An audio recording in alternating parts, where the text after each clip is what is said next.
Hello guys, David Vose here. Beautiful day again.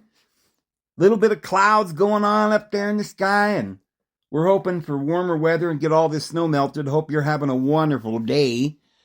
Well, guys, yesterday we did the first part of a series, and it's something I think you should probably watch before you watch this video. But probably everybody who watched that first video are going to be the ones that are clicking on this one and watching this video. But, to start with, let's kind of recap. Okay, so we were talking about what is the archons, really? I mean, that's the gist of what we're asking. And, were there other dimensional beings, aliens? What are angels? When were they created? We've talked about how the Bible doesn't say anything about deity creating angels or demons.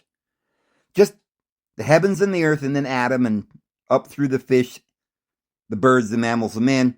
There's no idea of creating angels.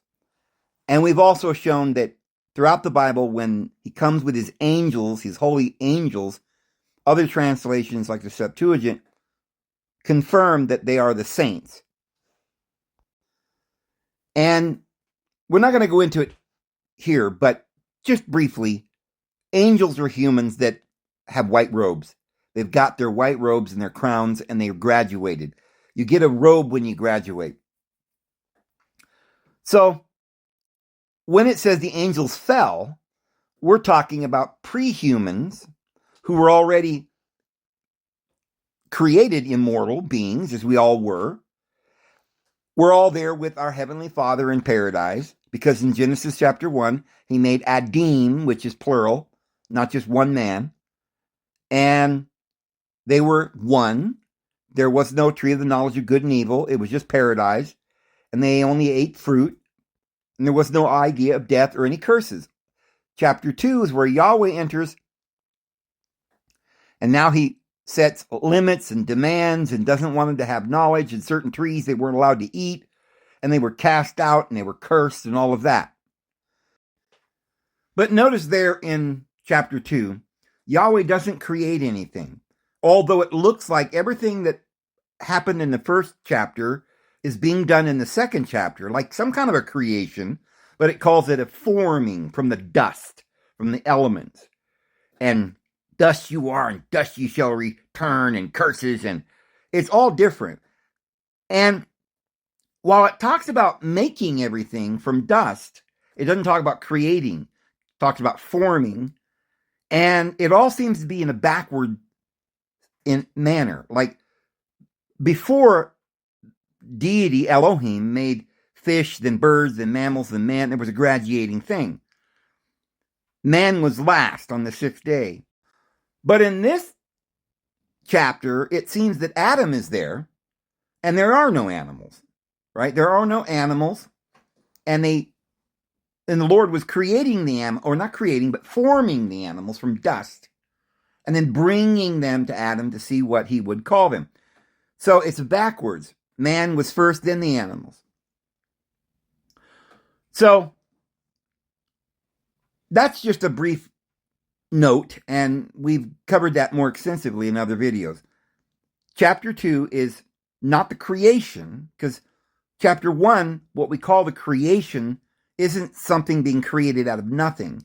It's simply showing you the archons, or the beginnings. And those who were in the beginning were the immortal ones, and that was paradise, and there was no death. So the archons, or the principalities, the powers, the deities, they're immortal. It's us. The gods are us, like Toys R Us. But we're now mortal. See, we descended into the prison of mortality, into the dying, decaying bodies, the flesh. Not that we weren't physical, we were immortal physical. We were divine beings with physical divine bodies. robes of light, but we descended into the world eating from the tree of the knowledge of good and evil, that we might become as deity and fully be aware of our own reality. Is the being itself the reality or the higher being? You see, above is mind. We don't live in mind, but mind governs the physical.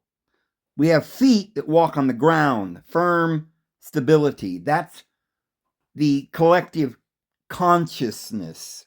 That is our conscious awareness in the physical reality. We can move around.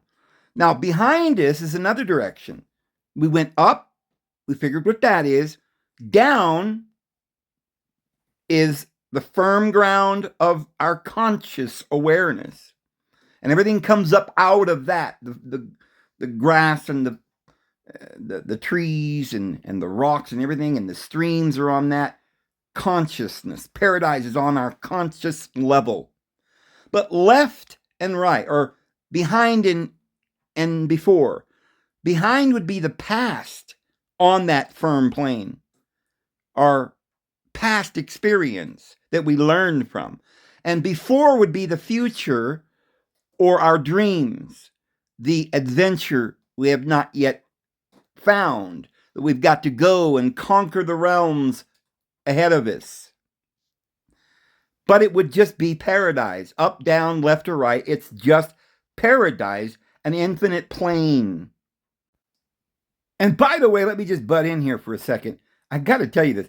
I just discovered something. I was making a cup of coffee while I'm doing this, and I have this little grinder I was telling you about. I put walnuts in it and ground it up into it was basically like walnut butter, right? And I put about, a level spoonful of that in my coffee and stirred it up. It mixed in really well. Oh my goodness, that is delicious. And you're getting your omega-3s and your oils right with your coffee.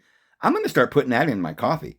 It's like adding flavor and a nuttiness to your coffee. It's smooth. I like it. It's a little sweet too. Back to what we're saying. And pay attention to this part, because this is the scientific proof. If that is the truth, and I know it is, friends, if the firm ground represents our consciousness, and we know that we're going to be conscious forever because we're going to be immortal, then the conscious plane has to be infinite. And above us is not consciousness, but higher things that, like inspiration, wisdom, love, goodness, these divine qualities of mind. We don't live in mind, but we control the firm reality of our consciousness by the mind.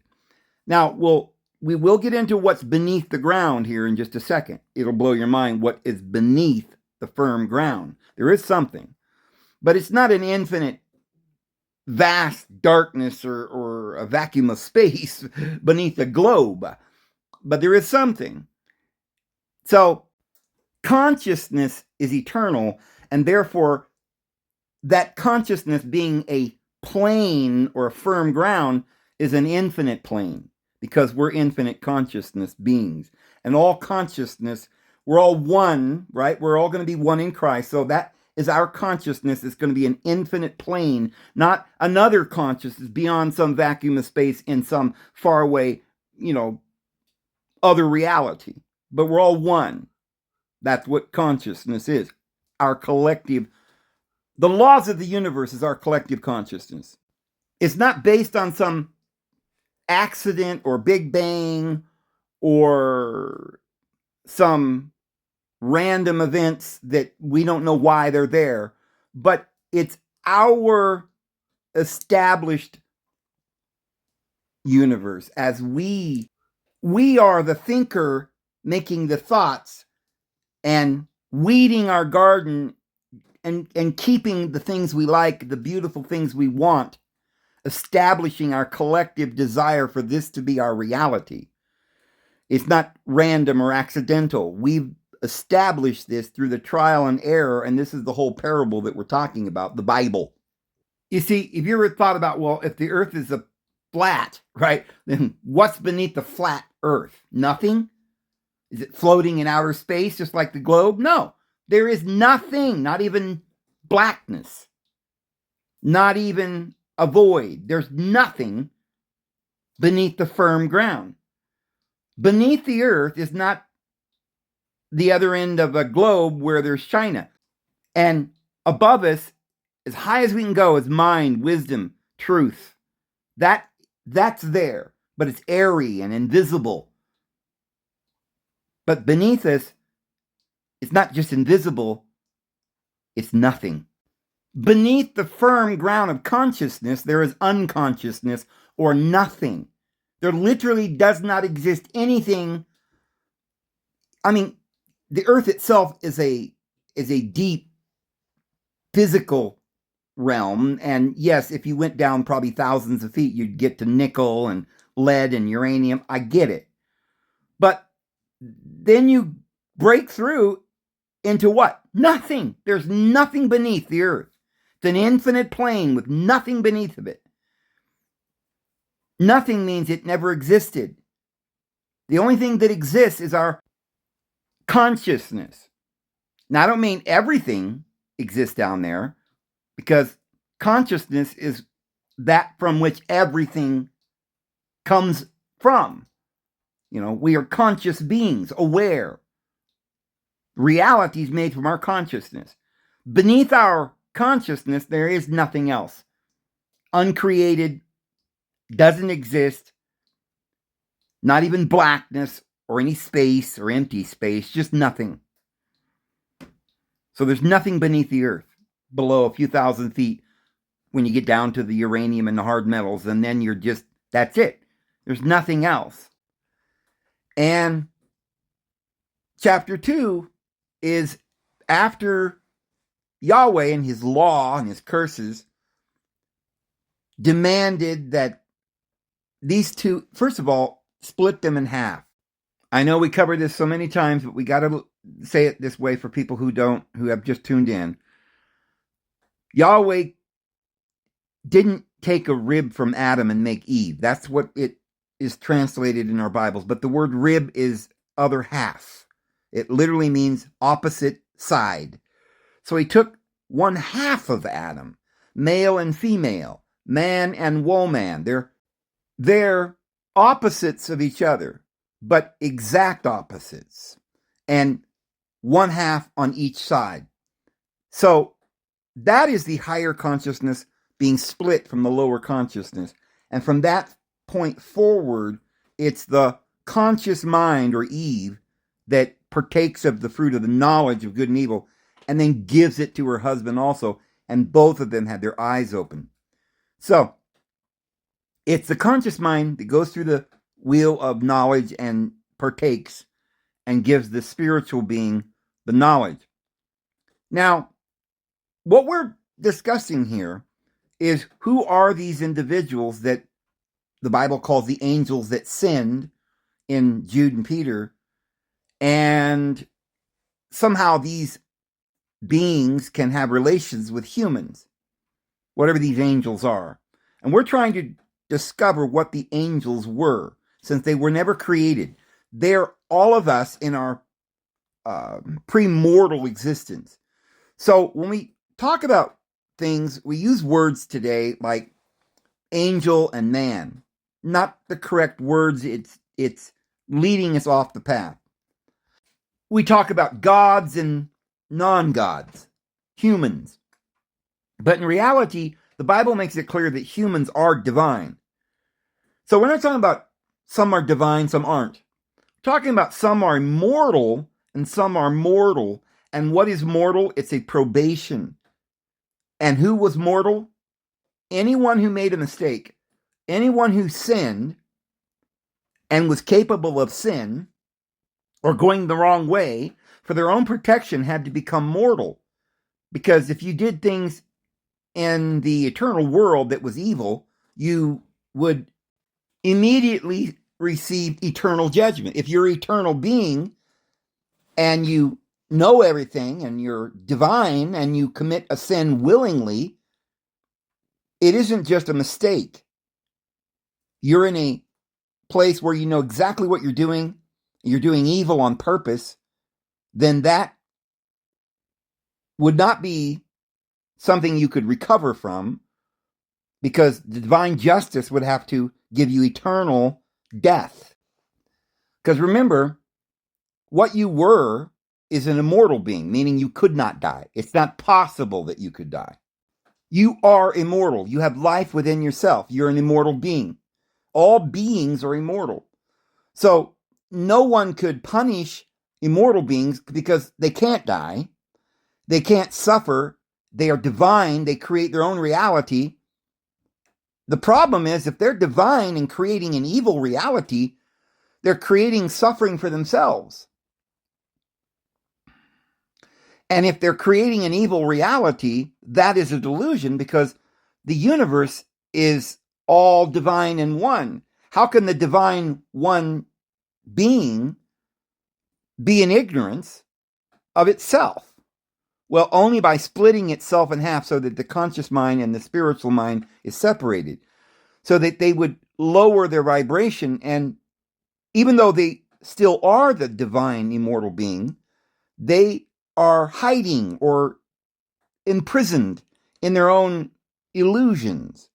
This is the only way it's possible. If we are divine, if we ever were going to be immortal, we had to have always been immortal. That which has no beginning has no end, but that which has a beginning also has an end. If we were created out of nothing, we will eventually go into nothing, because our true nature would be nothing. And all of our life would all be completely an illusion, because we started off as nothing, and you can't get something from nothing. So all beings that truly are beings and will always be cannot ever not be. So what we're talking about here is a parable. The creation is just the immortal beings constantly being and thinking and making thoughts and living in those thoughts. But trial and error means that we think thoughts that sometimes we don't have knowledge yet. So we had to get knowledge. So all of this is a parable about immortal beings that weren't yet aware of their immortality. Now, it's obvious this is true because it starts right off with Adam and Eve. They're cut in half. And Eve partakes of good and evil, knowledge. And in doing so, she's cast out. She gets the knowledge and gives it also to her husband. The analogy is very striking. It's very clear. We're talking about the conscious and the higher consciousness of the beings who were one, and they're plural, and it's all of us. And we, as Jesus said, ye are the Elohim. So we're mortal now in this delusion, this deity who says, I am God and there is none else, because he was blind. He thought he was God. You see, the conscious mind thinks they're all. They don't know there's anything more. And because they're ignorant, they make mistakes. So Yahweh himself is, in order to be the accuser, he's got to be ignorant. A prosecuting attorney doesn't know all the facts because that's not their client. They're working for the state against you, right? But your lawyer is supposed to know your situation and whether you're innocent. And if you're innocent, they're trying to prove your innocence because they know you're innocent. But they know you and they know the story. They're not in the dark. They know you're innocent. And therefore, they collect the information to prove that you are innocent because they know you are. The prosecuting attorney, if he knew you were innocent, wouldn't it be crazy if he was trying to prosecute you? So they don't know. They're in ignorance. And they're in blindness. They're on the other side of the curtain. They're trying to determine the reality. And maybe they're not evil, the prosecuting attorney. Maybe it's just a situation where we don't know, the public. You know if you're innocent or guilty, but we don't know. So we've got to come at you and accuse you and get you to answer the questions that we don't know. And if you can answer the questions appropriately and prove your innocence, then it will be forever proven. Adventists And Jehovah's Witnesses had this thing where they used to talk about the great controversy, that the reason we were here and going through all of this is that there was a great controversy, that Satan was accusing mankind, and we were proving whether deity was righteous in creating us. And their little analogy or story about the universe and in the way they put it was that it was basically like saying, the devil was like saying to the Lord, you have no right to give these guys eternal life. You know, what? The divine nature is giving these little humans immortality. These are not worthy of this glory that they have. They have it. They're immortal. Or, of course, I guess the other side in the darkness didn't even know whether they really should have it. Maybe that's our other part of our mind that's wondering, why are we given such beauty and we're so amazing and smart and immortal? You know, we feel guilty that we have such great power. Why do we deserve to be immortal? Do we deserve to be happy? Do we deserve to be infinite, great, powerful? Do we deserve to have this joy? You see. Well, if we have it, we obviously deserve it. That's another way of looking at it. But we were immortal. But there was a part of us that said, wait a second. Do I deserve this? I want to go and be depressed for a while. I want to be confused. Like, why am I here? Why am I immortal? Why do I deserve to be happy? Well, we go down through the Bible. We find out we're prodigal sons, that we are the heir. We have everything. But we're here to learn by going out and sleeping with the pigs that, you know what? The Lord always loves us. We're always divine. We're always on top of the world. All we got to do is have faith and believe and go back. So these are the analogies. The prosecuting attorney doesn't realize who we are. So they've got to ask questions. Who are you? Why are you here? Can you prove you have the right to be immortal? And the higher mind knows who we are, that we're immortal. But you say, well, why is it we're having this court case? Doesn't deity himself know that we deserve? And why does he have to have this court case played out? So that the devil is going to accuse us. Why did he allow this whole process? Maybe the divine being itself, though it is divine and almighty and all-powerful, maybe it needed to play out both sides in its own mind. Maybe the divine mind needed to think about it, just for some kicks and giggles. Like, who am I? Oh, I am great. Wow. Oh, do I deserve what I am? And so there's the devil and Jesus playing out the role, the little courtroom case. And maybe the divine being wanted to incarnate into flesh. That's why the Father and the Son are one.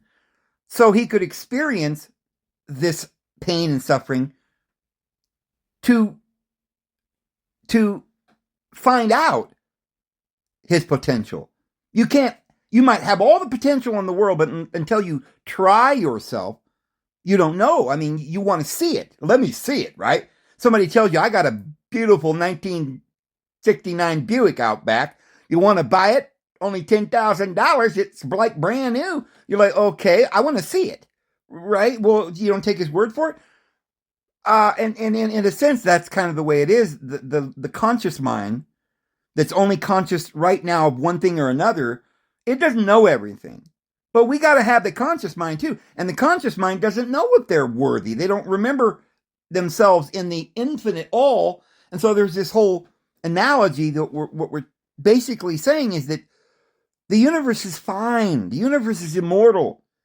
And the divine mind that's in us, the divine being, it's immortal. And our reality is so grand and great that it's all things, everywhere, at all times, infinite, happy, content, and alive forever. And there's no controversy. But since we want to pretend and we want to have adventure. Sometimes we want to close our all-knowing off and then experience something very small, like look at that little sparrow. There's a whole universe of the divine infinite universe. It's so grand and great and the glory and all of that. Right?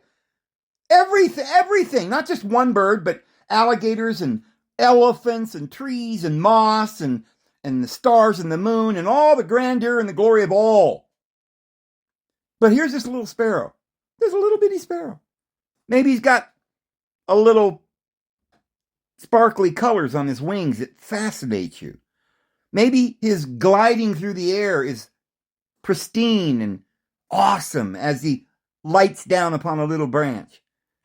And just within that one little molecule of the entire universe, separate that one molecule and examine it, and the beauty is infinite there at all right there. It's so beautiful. Like if our mind was everywhere in all places and infinite only, and not also finite, if we couldn't focus on that one beautiful flower and look at the color and distinguish the yellow from the green or the red or the blue or the pink and the smells, oh, the glory of that. We've got to live both in the conscious world and in an infinite super conscious that we are world. There's got to be both, and we are all of that, right? We are all of that. And that's why Adam and Eve were originally one, and then they were cut in half. And once that process started, now they have children, and it's multiplying all these little entities and cells, and each particular, and birds and fish and mammals and men, and all these things have got to be explored. It may take an infinite amount of time, because time is just a concept where we focus on one thing at a time. And that may take a long time, like infinite. So that the immortality that we are is the reality. And where we're at now, it's only our potential. We're never going to necessarily be conscious of the all more than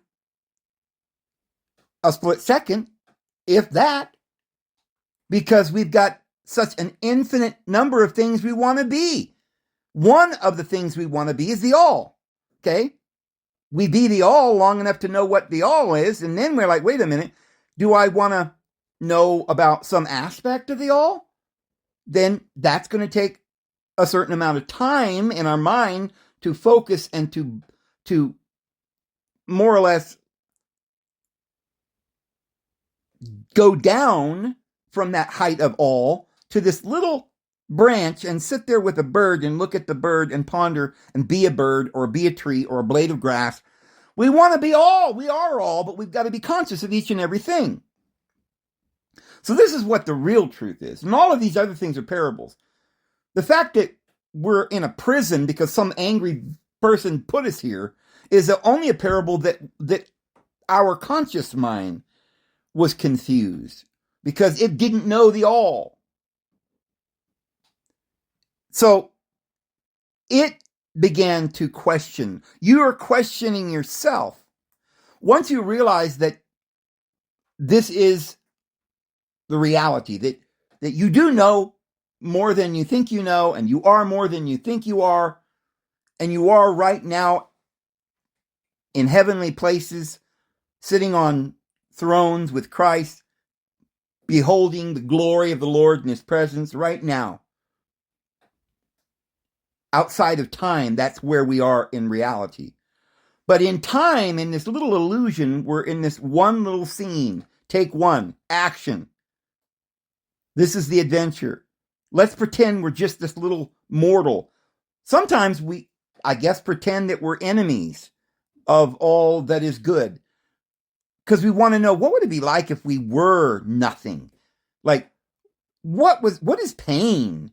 Like, pain couldn't really exist because we're immortal. We're making the world the way we want it. We don't like pain. But we do allow ourselves to experience this opposite of good, just for a moment to realize and appreciate just what good is. And we could go down this whole rabbit hole of explaining this, but I think you get the point here. This is what we are, the divine.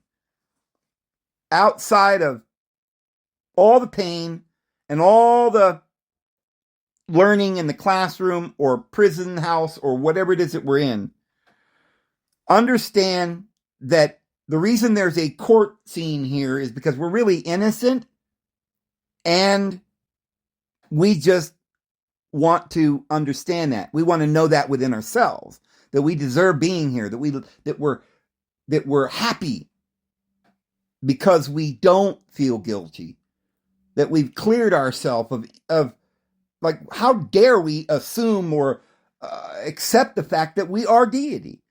You know, I've experienced that myself. I said, wait a minute, according to what I'm learning here, we're all divine.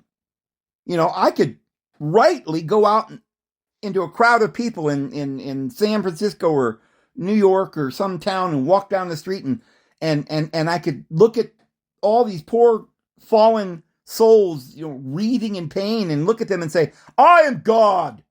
I've got all knowledge and I am all love, and, you know, and I am this and I am so great, and come and follow me.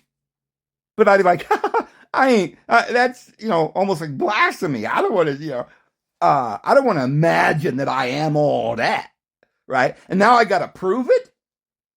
You see, you don't have to prove that. You are that, even if you don't want to be all that right now. But if you needed to be any of that at any time, you could, and we do, and that's what the universe is, because that's who we are. But it does, for a moment, in our own mind, we're humbled, because we're not only the all, but we're just that little child that needs a cup of water. And this is why Jesus said, when you see a child that needs a cup of water, and you give him a cup of water, you've given it unto me. So the greatest to the least is all one, and the head cannot say unto the toe, I have no need of thee. Paul says, we're many members in one body, and we might be one of the members, which is lowly, but we're also the one. We're both. We are the all and we are the one. And this is why Jesus said, I and the Father are one, but the Father is greater than I am. And by the way, where it says one, we are one, it's in the Greek, it's neuter. And what that means is, yes, there's the Father and then there's the Son. Those are two different things. The oneness is the one in nature. We're one in the same nature or being, but I am the Son and my Father is my Father. So we're one, not in the same thing, but one in the same essence, in the same nature. That's what it should be translated as or understood as. So, not only is Jesus one with deity, but he also then said, ye are one with me, and I am one with the Father, and we're one. And all the universe is one. And Paul says it again when he says, the Father is in all, through all, and above all. So, the one divine authority and presence and being is everywhere, in all, through all. And if you've seen a little child that needs a cup of water and you give it to him, you're giving unto deity, because deity is everywhere. And all is deity.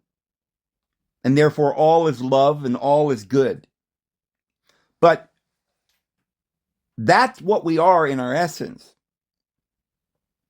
However, sometimes the divine wants to focus on just being a tree, not the all. Sometimes we have to be humbled. Sometimes we have to be in pain, even though that pain in reality is our servant. We don't have to be in pain, but we choose to be in pain to learn lessons.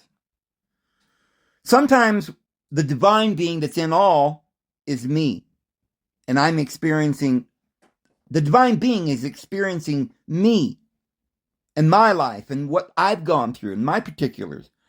But I have to understand that it's the same divine almighty that's in you. And your life and experiences is no less important than mine. And I'm learning in me, and I'm learning in you, and I'm learning in that tree, and that little sparrow, and that rainbow, and all of that is part of the divine. So we were all there in Genesis 1. That's the immortal world. It wasn't made in 6 days. It's just showing you, separating it so that we can understand what the immortality is. It's from everything from the very beginning to the very end. From the fish, the birds, the mammals, the men. All of it in its graduating stages. We're only graduating in our mind, realizing the reality that from the very beginning, when there was only darkness and chaos, there was light, but it had not yet been distinguished from the darkness. And it took that time, 7 days, which is a numerical explanation of what time is, so that we are able to then be one thing at a time, graduating until we reach it all again. But then the second chapter is where the fall begins. It's this part of us, the universe, that hasn't yet learned and needs to know, well, who am I? Who are you? I'm the accuser. We got to put ourselves on trial. We've got to be humbled. We've got to learn. So when Adam and Eve split, that's a story. Then when they had children, they were twins. Everything keeps splitting, right? We're talking about consciousness splitting, higher and lower. We're talking about male and female, positive and negative. There's all kinds of splittings. Everything keeps splitting off. And this is how the one just keeps becoming the many. So there had to be direct opposites, Cain and Abel. And they had to be, in a sense, astonished and fascinated by each other, because they were aspects of the same. But once they split, they could be just that one side looking at the other side. It's like looking at yourself in the mirror. You'd never seen yourself before. This is the process. We've got to keep splitting. So here's the thing.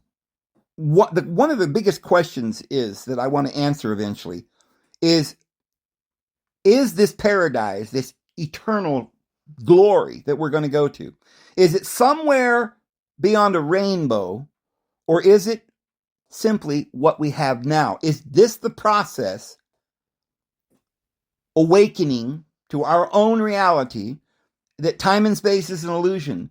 Then what is the illusion that we look at, that we're seeing here, called the world, with the flowers and all the glorious things that we're seeing? Isn't that the paradise that the Lord made? The only reason that it's not as beautiful as it ought to be yet is because in our mind, we wouldn't really feel worthy of it until we explored that possibility of, do we really deserve this? So it's already here, and we're living in paradise. The base elements that we can organize and make into what we really want. It's all being done by our own thoughts.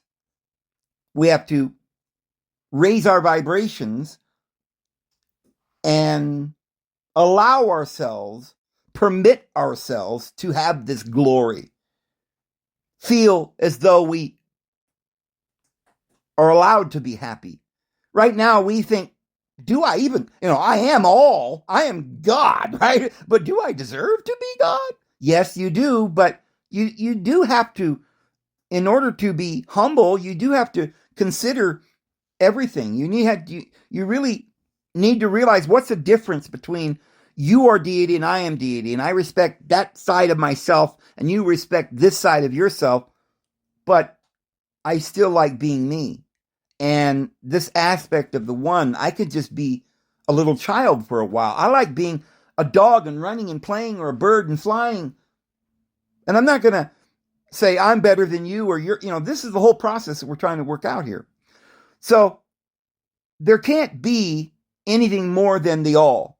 And since we are the divine, we are the all, and this is what we're manifesting.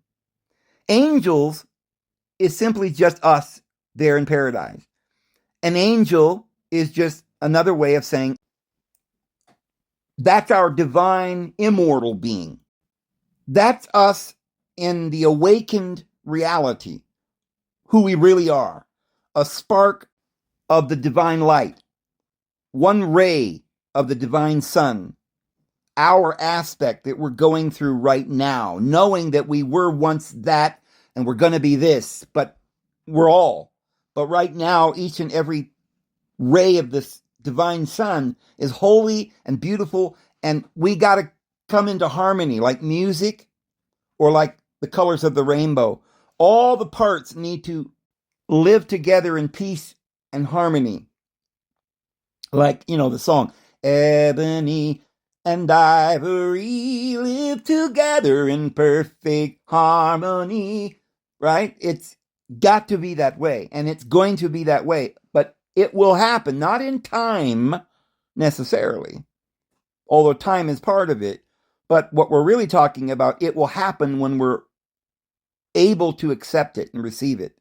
When we come to the place where we can receive it, that we are divine, that we can do anything and everything we want, and we can also just be ourselves and enjoy the reality that we're going through, and things will happen, events will happen. It's all part of the plan of our awakening, and we just accept it and glory in this beautiful, beautiful realization and unfolding.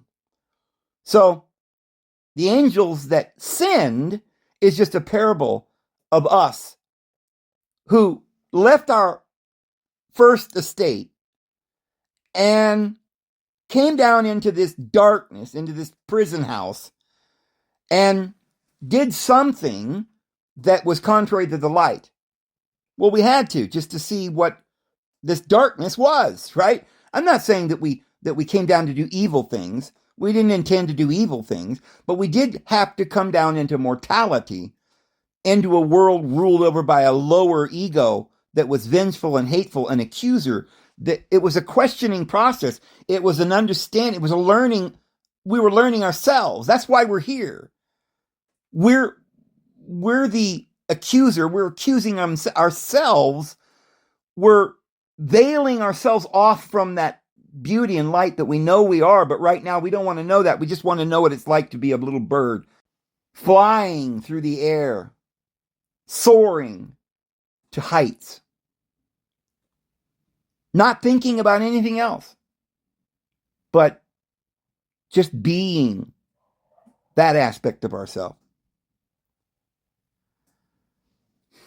Because we want to be that. But we're also going to answer some other questions like, where is this paradise? Obviously, it's not really anywhere. It's not in a time or a space. It's in our mind. We're creating it. But if we made this world in Genesis 1, this beautiful trees, mountains, and lakes and streams, and joy and glory, happiness, immortality, that's where we were. We've been manifesting it from the beginning. And then we fell into this because of the reasons that we've shown. Then where is that paradise? Isn't it right here on earth? Isn't consciousness an eternal plane? So for that reason, we know that the physical consciousness, awareness, keeps imaging outward around us.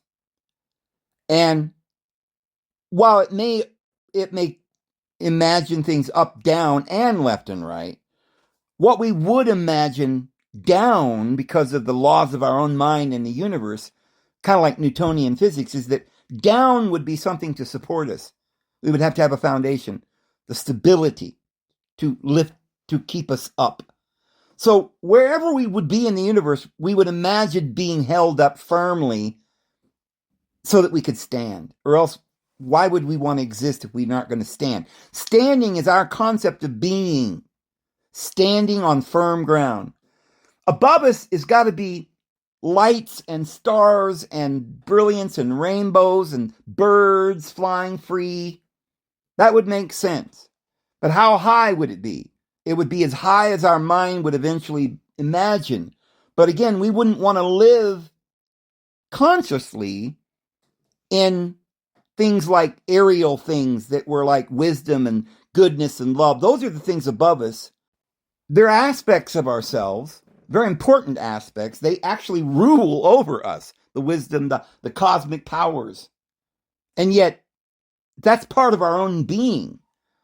The part of our being that we live in is consciousness in one aspect or another, as me or as you or as a dog or a bird or whatever. Those would be the little characters and creatures that were running around on this firmness. The universe itself then would take the form of paradise. How infinite, how great would it be? Well, if we're going to multiply and multiply and multiply, it would have to be an infinite universe. And here's something else. Have you ever wondered, well, if you're immortal and the earth is only so big, and we kept having babies, we would overpopulate. We were talking about that the other day.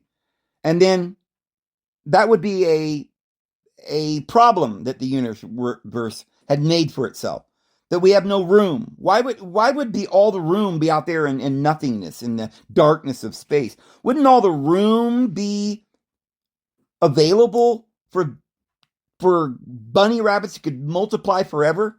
Wouldn't the universe have provided a place for the bunny rabbits to multiply? And wouldn't it be the conscious realm? And wouldn't that be the flat plane, the plane of existence? And above the plane of existence would be all the powers that gave that existence its design or direction, the more or less the impetus to do this or that. But beneath us, all these doing things and all this impetus to do these things would have to be done on something firm. Like when you paint a picture, it's beautiful, but it's painted on a screen or on a paper, on a background. There's a background and everything is added to the background. So just reality itself means that the physical world as we understand it is that beautiful world that's painted on something that can manifest it. So it's got to be firm. So that would be our base beliefs. So there would be things like wisdom and love and goodness that would be directing us above us. That serves that purpose. But we still have to have a firm ground, things that are permanent, that we can work with the elements and the structure, which would be beliefs, our basic beliefs, the collective consciousness. It would be consciousness itself. The ground is really just what consciousness is.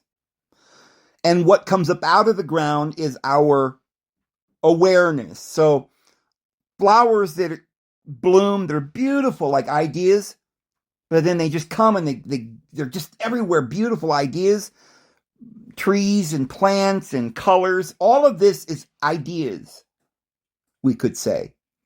But a mountain, which is firm but high, would be some sort of exalted belief structure that would be like supporting a whole habitat. Maybe like the Bible uses the word mountain sometimes to mean a government. Beliefs that form into some permanent habitat or environment, ecological system. On that raised, exalted belief system, there would be a grand tree that all the animals would take refuge under. That grand tree has deep roots. It's permanent, more permanent than little grasses and flowers, more permanent than just little ideas, but like the tree of the knowledge of good and evil. It's knowledge. Trees are knowledge that are coming up out of beliefs. But don't think you can't literally change your beliefs and your system of knowledge, because Jesus said, if that tree doesn't produce fruits, you can command it to be uprooted and thrown into the sea, which is that abyss, which is your subconscious mind. All of this is a parable, but yet it's real, isn't it? The universe we live in, we're looking around, it seems to be real, but this is the reality. It's our thoughts manifesting, and this is the laws of our thoughts. Our beliefs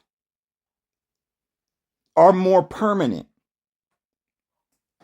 They're like mountains. Our huge, massive trees that we take refuge under are our constructed systems of teachings and our laws. But beneath all of the mountain, the trees and the flowers and the grass, everything's coming up out of this ground, and that's consciousness. And therefore, consciousness is the base of all that can exist. Beneath consciousness is just, well, we talk about the only thing in this whole analogy that's below the earth is an abyss, a pit. The sea or the abyss is symbolizing the ignorance or the nothingness from whence we came, when we didn't know anything. We had no beliefs, when we weren't even conscious. It's nothing. So that infinite nothing that that science tells you is out there, up above, is not up above. That dark, deep abyss is in the sea. It's where there are monsters, right? Fears. But they're illusions. And if we throw anything into the bottomless pit, we've got a key. We can lock it. It's the subconscious memories that we don't want to remember anymore, that we've conquered those fears. We've locked them away. They're in oblivion. It's nothing. It's gone. It's where it's dark. There's no light of day. It's forgotten, right? All the pain and sorrow is forgotten, thrown away in the bottomless pit. So beneath the firm foundation of the eternal conscious plane, there is literally a pit of darkness where there is nothing, where it's forgotten and it's gone. Above, then, the plane of consciousness, the higher things are things like wisdom and joy, and these birds that fly free, right, in that place called wisdom and joy, and heights of joy. Now, we can have heights of joy and glory and grandeur that last here and there in moments. You know, we live for that. We want to fly, right? We want to fly. One day we're going to fly. But even if we were to learn how to fly, we would still fly around and enjoy it in extreme orgasmic flames of colors and rainbows and things. Would be such an experience, but we'd still want to light back down on a branch and crawl into our little nest and nurture our children. We'd still want to go back down as the divine caretaker of all of this, as a human, right? As the little microcosm of the macrocosm, and just live a quiet life with our family, building a little cabin along the brook. That's where this universe, that's where it all really happens, the hearth. And that's who we really are. But sometimes we want to get our wings and fly. But that's not a permanent realm. We don't live on the rainbow. So that's why I believe we have scientific evidence that we can use. This is what I've done now for about 45 minutes. I did not intend to do this.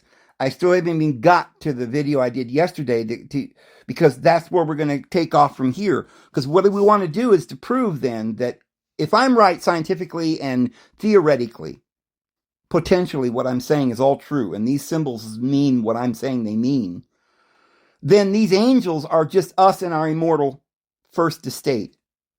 And we didn't fall because we're evil and the Lord made some evil devil that's going to test us and torture us.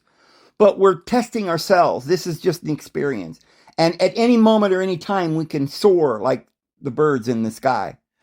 And it's all really up to us, and it's a long plan of salvation, which really is more like a plan of a realization and a knowing and a believing and an existence and a freedom and a acknowledgement of our potential and grand heights that we want to achieve, but where we live and what we really want to be is just here in this place called home. And everything else, the trees and the birds and it's almost as if it was just all made for us. It's just parts of ourselves as a whole, but the part that we lift up that means more to us than any one part of the whole is that we call ourselves, is our character as human. Human is what it is. And we want to get the human to a place where the human becomes more aware of who the human really is, and that everything was made or is manifested for that human. That's all this is. It's just a story to say that we are, and we are divine, and we're going to be forever. And that's the purpose, to have joy. So, not only is that the biggest probably reason why I know and believe that we are on an infinite plane of existence, that the earth isn't a round globe spinning through nothing, but also because we have shown scientific evidence that there cannot be just an infinite nothing out there that we can measure. You can't measure nothing, and we could go through all that spiel. There's that part.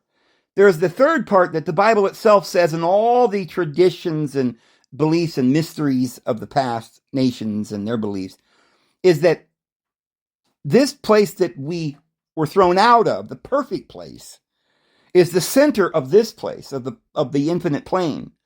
But we're now on the outskirts of the infinite plane, manifesting what we already manifested from eternity there in Eden. And now we're branching out the tent. We're making the tent cords strong and putting in the stakes further out and stretching and expanding the tent. The place of understanding and awareness is going to expand so that the universe is going to have more adventures. See, that's why where I'm at here in the Rocky Mountains is Zion, where we've stretched out the tent cords and we've made America, and we're expanding from ancient times in the Middle East and areas where they thought reality or the world stopped. And then they got in boats and found out it went further, and they discovered America, and we're stretching out the tent cords of Zion. But you see, it doesn't stop there. There are more continents and worlds beyond on the infinite plane. We're going further, guys. We're going to have to assemble an away team pretty soon. Guaranteed. And I'm on board for that one. Who's coming with me? Let me know. Show of hands. Once we get to a place where we realize who we are, then we're going to travel beyond on this flat infinite plane and find more adventures that are going to be so profound. Can you imagine out there somewhere on that infinite plane, there are places where the mountains are 10 times higher than any mountain you've ever seen. Flowers are 10 times more fragrant and more beautiful than any flower that you've ever seen. But remember, in those places we have not yet gone, they're waiting to be discovered. There might be, it's like it's taking care of itself. There might be all kinds of base little buggy animals that haven't been cleared out by this understanding mind that we are, where we go in and we clear the fields and prune the crops and get it blossoming and make it even more beautiful. All that's there to start with is vast valleys and mountains and all kinds of herbs and trees that are intermingled and growing up and entwined in vines, and it needs man to cultivate the ground, right? To tame the animals that exist in that realm. So beyond the South Pole, because beyond the North Pole, I think, is where we came from. It's the center. It may be a vast place, Eden, since it's infinite. I think we were there in infinite time. So Eden's not just one little circle of spot where we're going to finally get to the perfect place. Eden goes infinite, this, just like Polaris is just a guiding star to get us in that direction, which is going to that place of higher and higher awareness. That's an infinite journey.